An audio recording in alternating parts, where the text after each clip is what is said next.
closing that window. Otherwise, let's go. Let's not get ahead of ourselves. Everybody, thank you for attending this session of nTop Live. My name's Blake.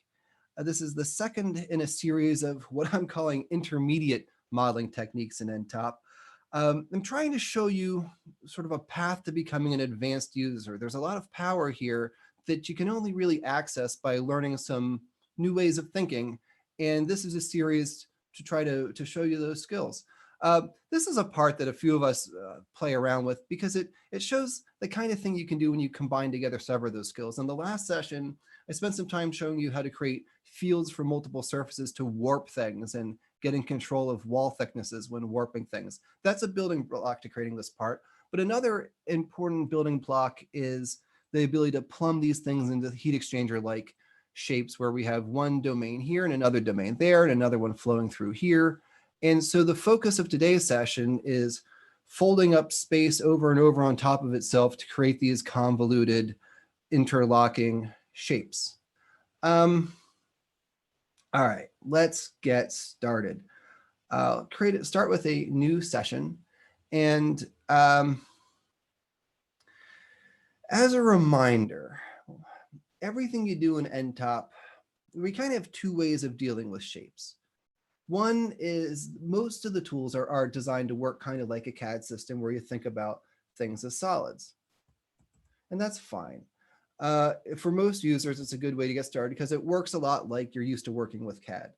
But we represent our shapes using these things called sign distance fields.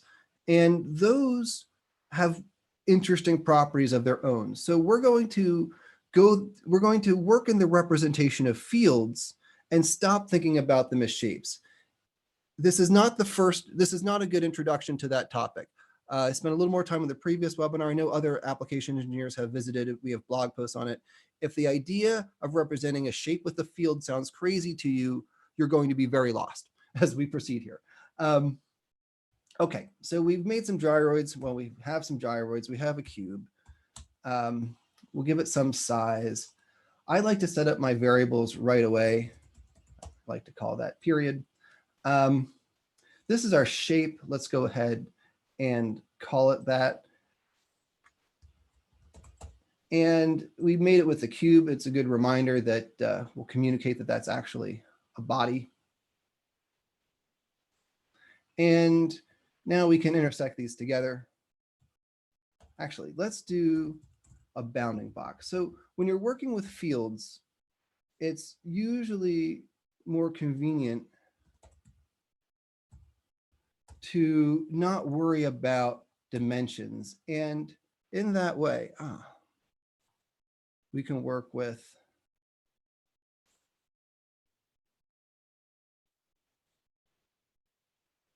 the black and white version, if you will. So this has no side, it's symmetric. Usually you're used to seeing a solid. Here we're seeing a section, a chunk of an infinite surface. When you're working with fields, this can be a better way of understanding what you have because it kind of destroys that illusion of the solid a little bit. And what we're looking at here is the zero crossings of our gyroid. Let's influence a little bit of this to get a little feel for what it's like to work with the raw fields. So to do that, we're going to do an offset, if you will, an implicit lambda of subtract. And how much do we want to subtract by? Well, we'll have it be based on a function of space. So we'll do a ramp. And I want to ramp from one of the sides of this cube. I'm just going to type in an expression for that.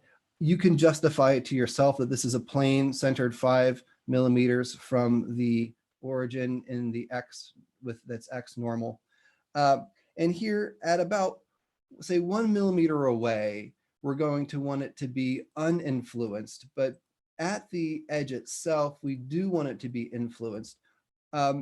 Because we're working with the field version instead of the shape version, which means we're working in dimensionless units, which is easier because I know that's a 1. And now we've set up everything we need to for our ramp. And actually, let me switch this around. We take a look at what we've got now. we can see that I did it backwards. Let's fix that. So we've created on this one side something that's entirely dark and opened up to the solid side of the surface where everything else is normal. That's just what it feels like. We've biased one side. Let's bias the other side in the other direction to make that clear. So I've already created this one. This -1 distance is actually important, the one I messed up. Let's make that a variable before we do anything else. We'll call this our transition because it's the distance where we're going from fully solid to the in-between. And in general, it's nice to make these things positive. I did get flipped around a second ago. It's totally okay to have negatives wrong and to be off by various scale factors as you're getting things figured out. But here we've wired that up into a variable. We will duplicate this. And I just want to do the other side. So we're going to bias it the other way, -1 on one side. And we'll just set up a plane on the other side of the cube for now. One nice way to work when you're doing these kind of modulations is to keep everything 0 in the middle and just add them together. The nice thing about 0 is when you add by it, it doesn't change other things. So this ramping where it's locally valued, but is 0 elsewhere is a pretty nice design pattern. And now we'll add these two fields together to combine the modifiers. And here we can see it's white on one side and dark on the other side, which is what we were going for. Now at this point, if you don't like the sort of the black and white zebra version of this, let's go back and turn this into a solid. And that's going to be important if we want to share this with our colleagues and use it on CAD parts and that kind of thing. So to make something a solid, we'll use our Boolean intersect. And it's not too different from the bounding box. We want to intersect our shape with our field here. Let's go ahead and give it a name. I'm going to name it omega because it sounds cool. We'll drag omega in here and we have some unhappiness. What's going on? It's an invalid type. It's actually the wrong units. We have a little magic button to fix that. When you see this, it's okay to hit this. And what we do for you is create a little magic scale factor. And sometimes things look good. This is a public service announcement that these magic scale factors are almost certainly meaningful variables in your design. And if you don't understand what they're doing, you should probably hire an intern to do some experiments and figure it out. This stuff matters. It's like, you know, computing gravity, there's that gravitational constant, or in the ideal gas law, you got that constant R. Those things have units and they matter.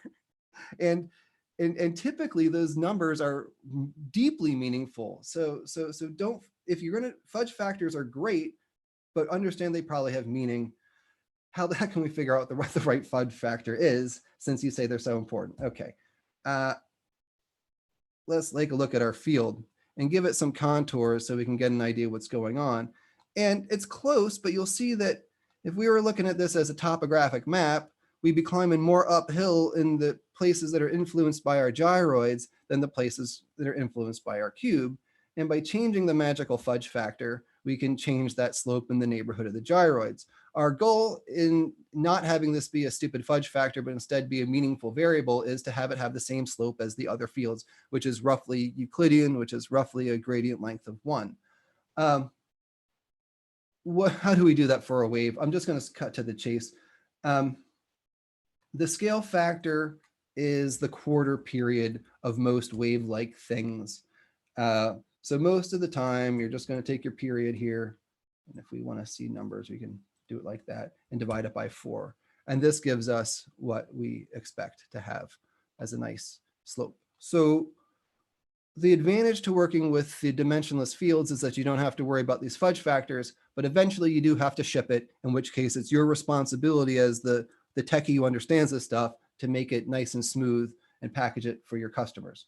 So let's go ahead and deliver the solid model out of this to the people using CAD and stuff. There, looks good. The other thing is we probably want to let them specify their own input faces rather than using these sort of random planes like I did. So we'll make some variables. This is the solid one. And this is the air one. All right. And now we got ourselves a cute little function. We've got, we have our shape, we have our solid and air faces. They don't have to be all of them. There are these intermediate ones that you don't have to address. So you can definitely have 3 reasonable sets of things. If these are actually in proper units, I like to make them shapes implicit so that people know when they're using the block that they don't have to go into wacky field land just to get their job done. And we'll leave the period and transition as input variables. This is pretty good. What do we call such an animal? We'll call it a heat sink, I guess. All right, we got our inputs, we got our output, we got it named. Let's save it. I did this before. And let's start another new session of nTop.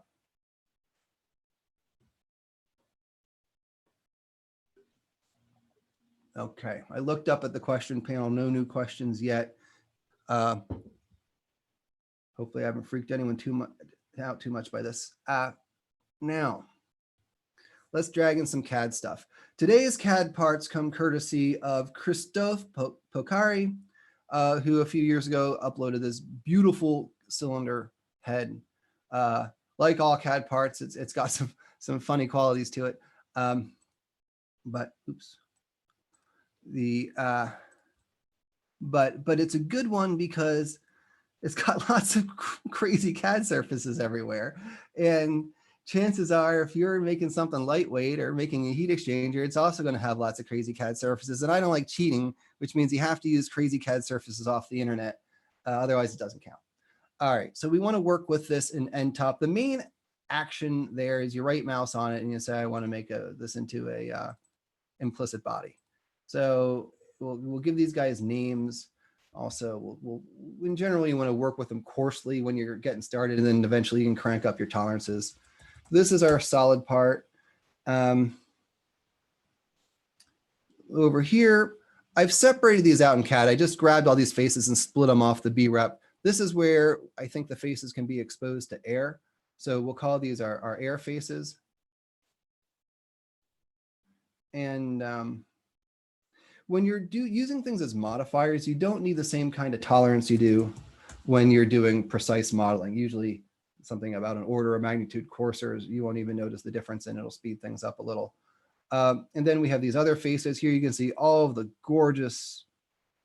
Do you ever wonder why B-reps need to have so many darn little faces on their rounds? Well, here they all are in nTop.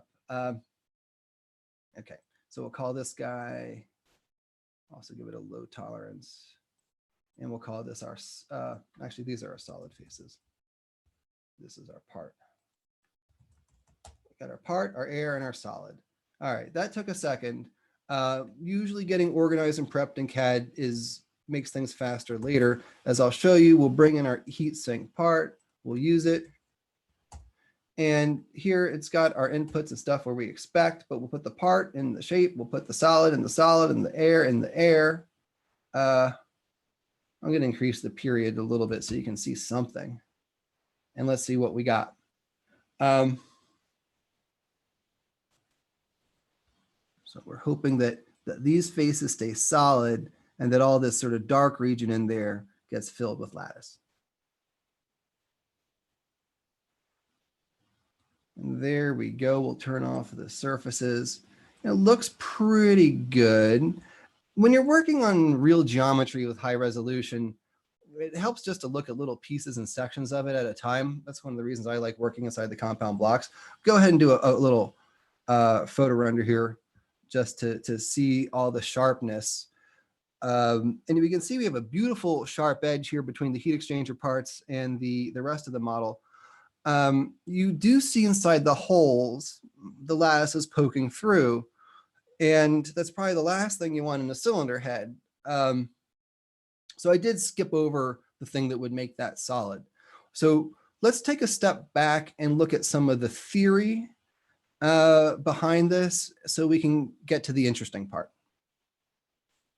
So back in our web browser, I tried to make some drawings for you. And this is a new test. These drawings, about a year ago, we were talking about lightweighting in a blog post, and I made this drawing, this kind of phase diagram to kind of show how to modulate density as a function of space. And we've done that again. The difference is that then I think we were using linear dimensions, and now we're using dimensionless. So here's our shape with the cool name omega, and we're subtracting from it this bias. Those two ramp functions you saw me add together are this slope right here.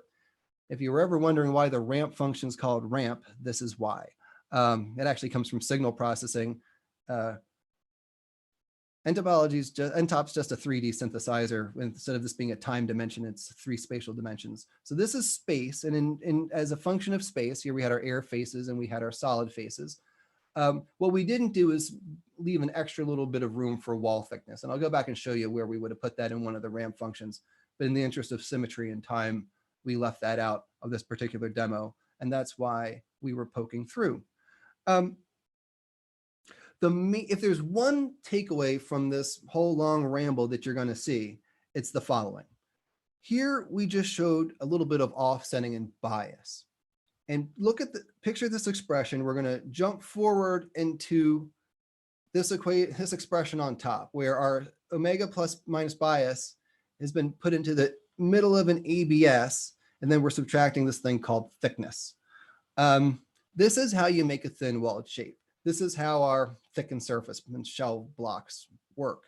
This is something that you do so often that I recommend getting extremely comfortable with it. Now, normally when we do this with linear dimensions, I say this is thickness over 2 because it's actually half the thickness. But when we're working with non-dimensional numbers, sometimes it's convenient to work from -1 to 1. And sometimes it's convenient to work from 0 to 1. So if you think about thickness as being a sort of a density field, kind of 0 to 1 thing, then you don't have to divide by 2 because we've kind of divided by 2 and remapping our domain, our range, whatever, however you choose to think about it. Let's put this in action. I just want to say again, this particular expression for doing work and the nuances of what it controls, if you want to be a sophisticated nTop user, this should be like your breakfast cereal. This is just something you're always aware of. And so it's going to probably take a few tries to get a feeling of it. And it's just like doing math. You got to do it, but it's all basic middle school level math. So it's with just a 4th dimension, how bad can it be? All right, let's make it real on our part. So here's our heatsink. We wanted to make it thin walled. Okay, and we said there was going to be a subtract, and an ABS. It's going to be of our omega because that already had the bias built in. And how much do we want to subtract? I don't know. Let's call it 0.2 until we figure out what's going on with numbers. Remember, we are in that dimensionless range, so we would expect that to be 20% of our model in thickness. Might as well give it a name. And let's see what it looks like. First, we'll do it on our thin-walled version. Looks pretty good. You can see we've biased to one domain on one side and the other domain on the other side. If you can line those up, you see they don't match up on every other one. Let's look at it in the solid form. These guys are going to come in handy for more, so I'll turn one off. So here's our output updated. Maybe it's easier to see in the solid, but it might also be nice to color those domains. And I think you see a lot of images from us where we do that. Let me show you the easy way to do that. So I just made a copy of this one. And these are pretty close if we just, because they used one side, but they overlap a little. Here, we can give it some color for contrast. So to fix that overlap, what we will do, we'll use the thickened version here, and I will add another term, another unit to intersect with, and we just want the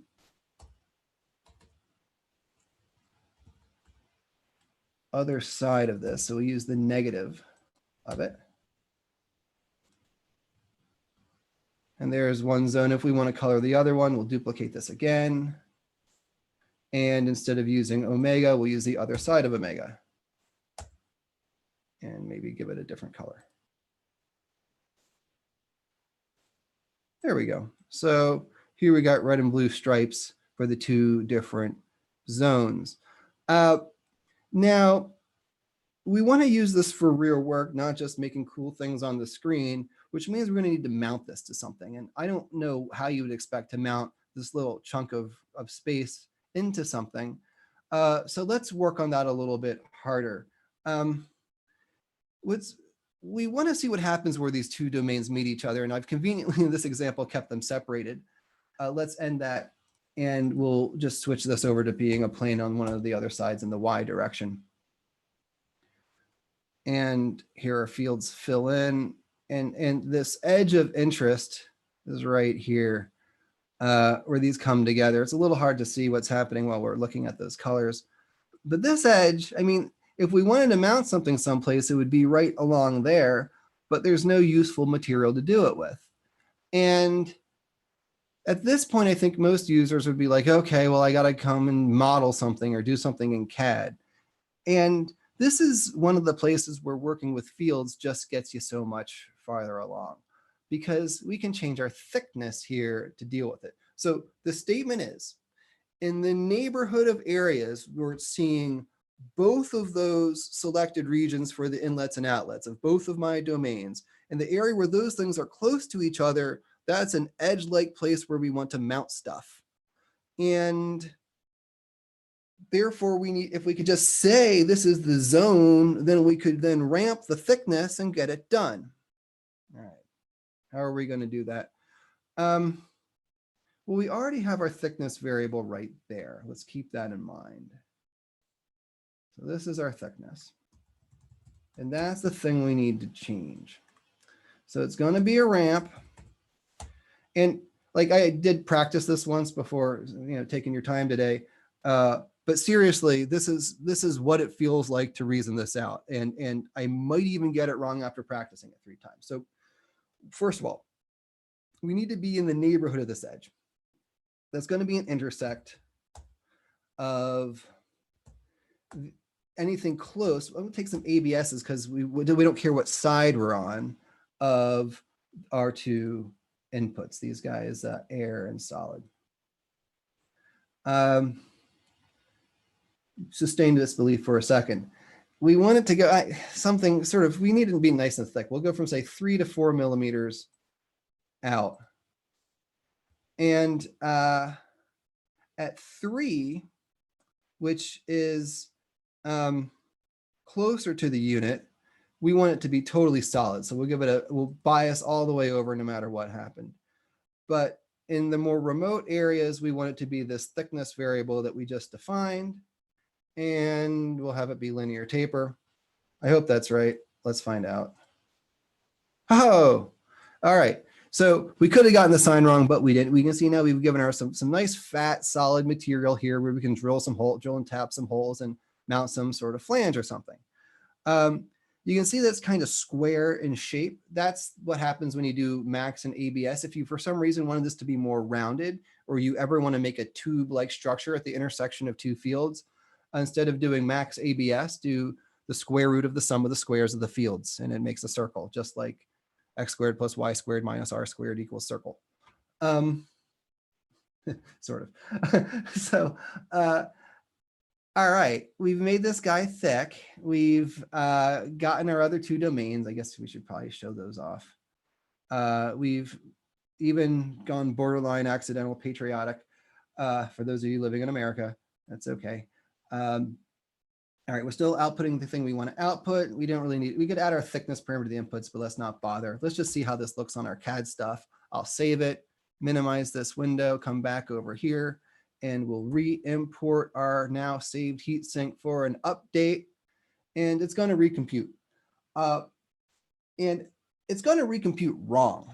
The reason is that I just took all the faces that we made solid before and turned them into a second domain for this to be like a 2-flow heat exchanger rather than a 1-flow heat sink.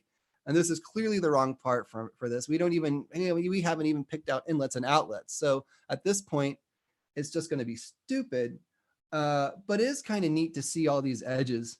Looks like some sort of Gucci purse or something. Not that I have a lot of Gucci purses, but the point, like all these nice seams get these nice hard edges, and it's not on all those little crappy faces, only the pieces of topology that were interesting from a mounting standpoint. We'll go ahead and zoom in and render it again, just so you can see all the confusion up close and in detail. Obviously, coloring the domains would help. We've got a lot of detail. The point is that we've turned this crazy CAD port into a two-phase, two-domain heat exchanger, and we definitely don't want this. Let's talk about what we do want, but also I'm just going to let you know, I hope you're not disappointed, I'm not going to come back and fix this. This is this basic exercise of folding and making something thin and showing how it's applied. That's kind of those are the techniques I wanted to show, and I'll show you how to go ahead and make one of these and fix it on your own as an exercise. This technique of making these kind of two-domain heat exchangers has a couple of different uses. Just to show you that what we did wasn't entirely stupid and useless. This is a concept of a mold cavity, not a core, interestingly, that with conformal cooling and a heat exchanger, as if you wanted really, really constant temperatures and low cycle times, which is not what most mold makers want, but it's a concept. What's interesting about this heat exchanger is that we actually only have one inlet and one outlet, and the flow enters, say, here over on the left into this plenum, which is going to be a low velocity region. Then we're basically, you can things can equalize. That gives it a nice distribution through all the other blue regions here, where it creates a let's call it a second velocity region. Then everything opens up only on the conformal surfaces where it crosses over. And this is what I think of as the nozzle and the high velocity region. And then it can return back into the medium velocity red region, presumably warmed up, let's say, and then exit into a plenum where it can everything can slow down and go out the pipe. So this is a convergent divergent nozzle that happens to be pointed at a surface and going through a lot of weird twisty things. So that would be a better use for the technology we just made. It's using exactly the approach I just showed you. It's just applied a little more conscientiously. The other thing to notice in this part is that we have some extra solids. We have these hose fittings and some other solids. So where I was showing you the very basic model, your shape and the two domains you might be interested in, the inlets to them. Here we have more CAD parts coming together, and this is kind of a more reasonable, normal way of working. You're gonna have some solid chunks that you just merge into everything else. All right, let's go back to the lecture series part of the series. So this was we showed how this basic periodic surface equation can be used. Now we're going to do some fun variations on that, and I'm not going to be demoing as live, but I did want to dwell on what we really wanted for the other unit, which is this thin-walled heat exchanger. And so the original heat exchanger expected to be all solid here on the solid face side, and in a similar way, you could do a variant of that that's just symmetric and pointed like this by adding another ABS. You can see, so what's highlighted now is the expression from last time with another ABS around it. If we just did that and then redid our inputs, we would have something that we could send over there and have it be a thin-walled solid. And what's interesting when we start doing this is we've actually split into two different domains. I'm going to quickly move on to a variant of this where we've added a little bit more bias to it. I've defined the terms from the last one because we've got this mid-surface bias from the outer ABS before we have our wall thickness, which is again a 0 to 1. The mid is also acting as a 0 to 1 here now as we're doing this biasing. And this is a setup of heat exchanger that's nice if you have flows of different Reynolds number. So in the flow for this mold, it's got the same size gozindas and gozadas, so things are going to be, you lose a little drag, but otherwise, what's going on in there. Here, what if you had a really high velocity flow that you wanted to be cooled by a low velocity flow, or vice versa? There's a really good example of that was shown by GE about a year ago. And here I didn't color them, but you can see that this Thinwalled domain is the high velocity domain. And then there are these two parallel low velocity or low Reynolds number domains. And these are made out of diamonds, not the typical gyroids that we all tend to use by default. I also want to say that at a customer presentation about a year ago, I claimed these were Schwarzes, and I was just wrong in the head. I was corrected by the customer, we'll just call him Big Jim, and he did a phenomenal job explaining to me that I was wrong. And I didn't realize at the time, and Jim, if you're listening, I apologize. You were right. These are diamonds, and they're easier to work with than Schwarzes. I should say, though, that while everyone else would fall down on Schwarzes because of their bad derivatives, we can correct all that stuff and do nice things with Schwarzes if you really wanted to. But nonetheless, these are diamonds. Let's see how these work in real life or in nTop. I'm going to pull up this design. So this block, and we'll provide this sample afterwards, is an exercise I've gone through to produce all these. I recommend you do the same. So you can see here colored, we have those two different domains. In fact, let's pull up the, let's get this over to the side here so you can kind of look at it next to nTop. But you can see we've colored these two phases. They actually touch each other on the outside, and then we've got this green phase. So the green vertical phase is our high Reynolds number phase, and these other two are more twisty, low Reynolds number phases. That's what it looks like with gyroids. If you don't sort of believe that this is the diamonds, as I may have once been so incredulous, what we can do is swap out the gyroids for diamonds that are oriented on the axis. So this will go through and well, recompute everything.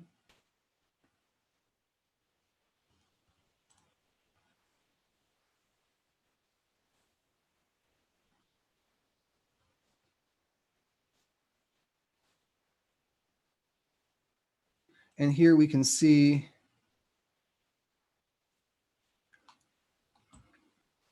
these shapes, and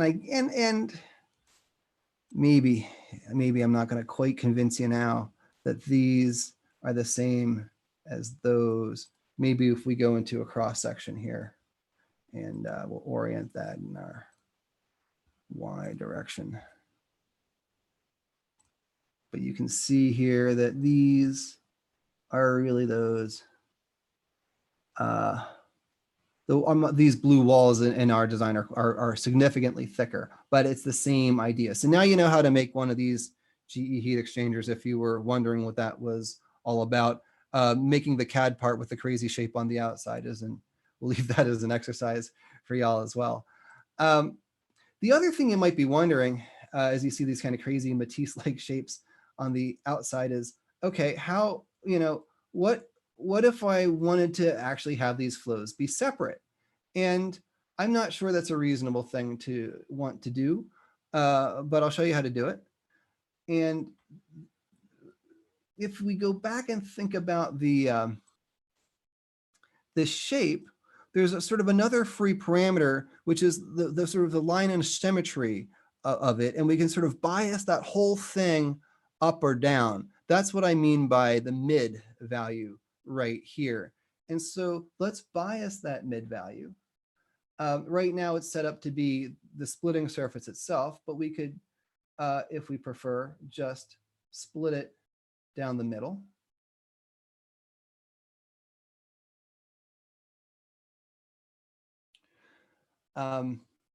In this kind of exercise, just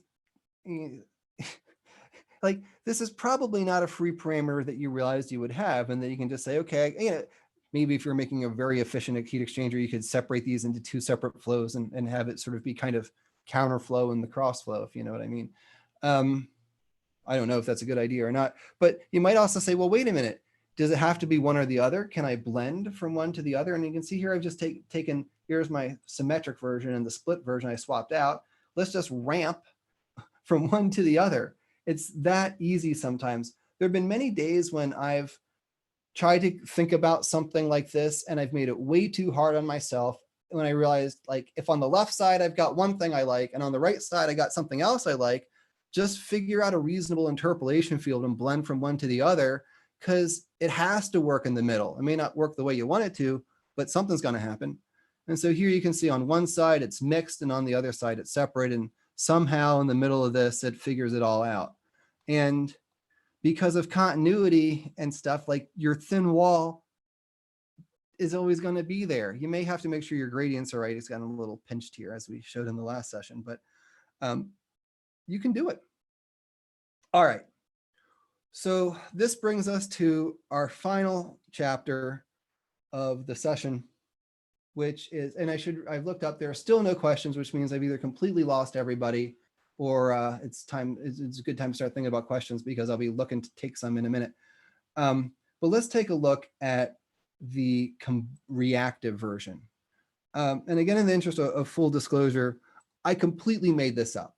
I have no idea whether people want to make reactive heat exchangers. I have no idea whether you need to cool things down as you're combusting them, or maybe you've got something, where you need to heat something up and add energy to a reaction. But just by inserting in a little separator coming in from domain B here, which is just another, if you think of these things, little rocket ships, you shouldn't be able to see this is just another one of these guys, right? Just stuck down in the middle here. We can make something that separates our B domain into these two different sides. And not only that, we can control it quite elegantly as where this happens. And so, like, to me, this looks like kind of a convergent divergent nozzle. I know I already said that in this demo, but it's another one. And if you actually cared about cross-sectional areas and stuff, you could engineer that. So let me show you what it looks like in nTop.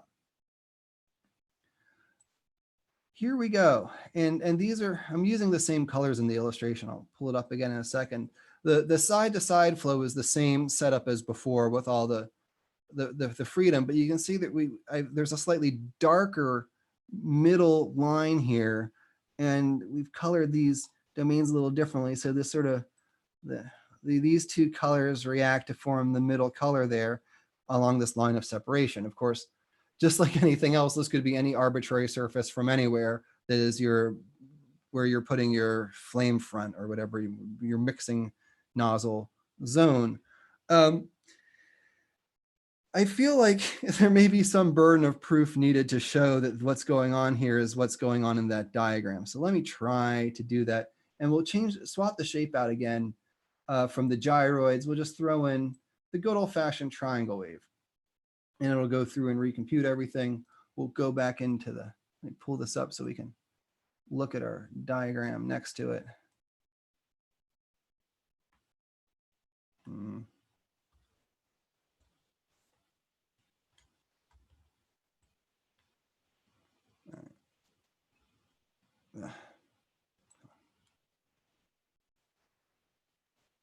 All right, so if we look at our design,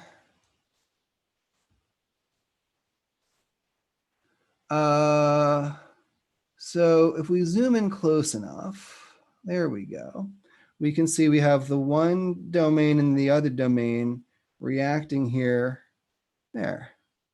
So we got the two greens coming together at a nozzle to form the other green.